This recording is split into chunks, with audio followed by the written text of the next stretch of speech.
right. Well, folks, this week, one other thing that happened this week, looking back at it, a major inquiry was announced by the Prime Minister into the Māori Party and goings-on at a marae involving the collection of vaccine data and census data. The public service mandarins are now probing that, and the police are probing it, and Stats New Zealand. And it's a good example of how announcing an inquiry or officially responding can kill a story dead, because we haven't read about that really for the rest of the week. There's an official inquiry, nothing to see here. Another story, though, that caught my eye was, I think, a report on ideas that were introduced by Chris Hipkins when he was Prime Minister about limiting, regulating, or somehow controlling the actions and the access of lobbyists to Parliament, to the halls of power, to the beehive. And the report I read suggested that all of Chris Hipkins' bold ideas about maybe putting a curb on these guys, on these influence peddlers, had basically been watered down. I said to my producer, let's get Bryce Edwards on to talk about that, because he's into it. And lo and behold, I see Bryce has written a piece, which we're going to put up soon, saying, yeah, we're not really doing too good on this. Bryce, lovely. Thank you for joining us to talk about this, which I know is kind of, and it's not an accusation. This is one of your pet subjects, isn't it? These guys and women who go along and sort of glad handle politicians. Yeah, morning, Sean. Oh, absolutely. Look, New Zealand democracy works well in many respects, but one of the places that we just don't put enough scrutiny as maybe the media or as our political system is the lobbyists, the people that are paid to represent vested interests in the political process. And of course, there's a good role for them. It's important to have lobbyists. They do help the system in lots of ways.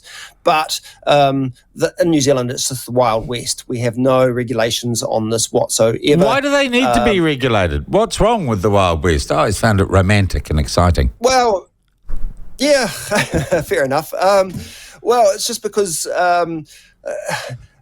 this is the political process deals with,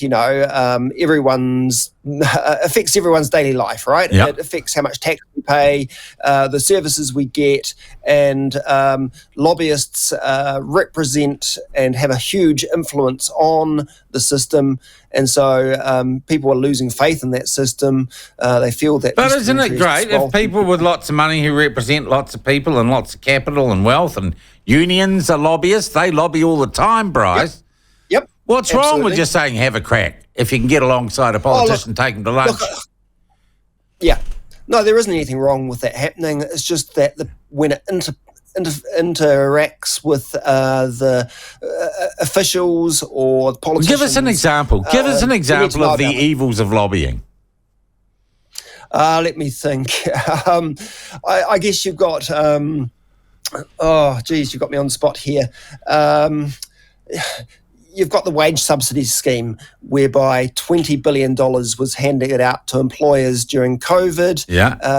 The government wanted to know how to design this, so they went to some business interests who told them, just do it like this. And lo and behold, $20 billion was given out with no strings attached. And that probably wasn't good public policy. But they went to the people. Policy. That wasn't the lobbyists coming to them saying, give us money, was it?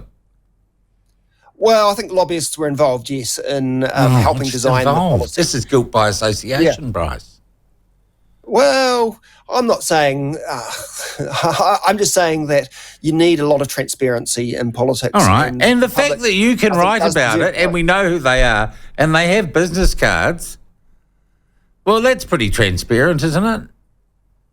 And that you can say, without being, I note, contradicted, that lobbyists reckon that for $250,000 you can stop any government policy. Basically, $250,000 is entry-level mess with democracy charge, right? Well, that's what one lobbying firm advertises to new clients. It says, which one? Pay us $200.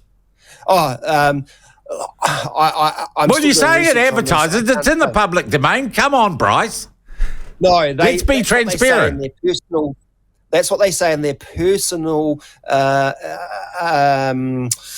pitches to clients. How do you know that? And so, because I've been talking to people in the lobbying industry, and that's what they say.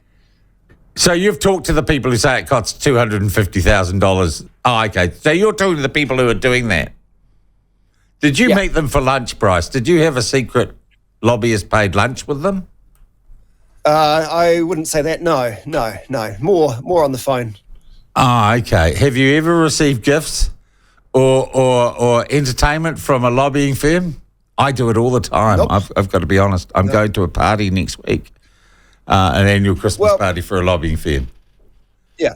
Now, just to draw you back to some of the issues that are a bit more controversial, the lobbyists go in and out of the beehive in ways that I think, other countries wouldn't allow, and that's where some of this regulation might be required. So, for example, the last government, I think it was 4 out of the 6 of their chiefs of staff were lobbyists, or had been lobbyists. So people like G.J. Thompson ran the Beehive for a while he owned a lobbying company and just took time off from being a lobbyist.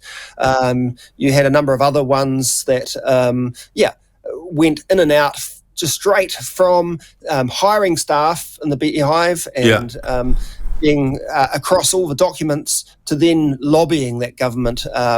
So people like Neil Jones, people like... now, Neil Jones, he's a guy who used to work for Jacinda Ardern. Right? And then he figured out, you basically say, it's an excellent column. We're going to get it up today. You basically say Neil Jones figured out he could get more money lobbying Jacinda Ardern than actually working for her. That's right. So you might get 150,000. Did he tell you that? Did he say that's why he left? No. Look, he says he left voluntarily. He walked straight into a lobbying job. He's been through a few different companies. I'm not sure how much he earns, but he's certainly a top lobbyist. He has been. What are these guys pulling a year? What are these guys pulling a year, Bryce? I asked one of them, and they said 400,000 was their salary, and they said, "Look, this is more than a cabinet minister, but I'm still not earning as much as the prime minister." Which is clearly what they're aiming for. I want to earn what the Prime Minister. 400 G a year isn't a bad that's not a bad wicket, is it? Yeah, that's right. And that's why you've got a number of people leaving the journalism, leaving the press gallery. You'll notice people like Jessica Mutch was the political editor for TVNZ 1 week. The next week she was working as a lobbyist for a bank. And, good luck to her, because if you can earn 400,000 or whatever she's given, it's a lot more than any journalist gets. Geez, I should have done it, really, shouldn't I? There's still time, Sean. What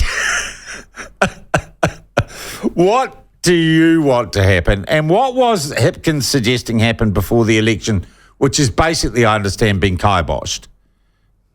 Look, there's a bit of a misunderstanding, I think. He asked the Ministry of Justice to do 2 things, and they've only done one of them so far. The first thing was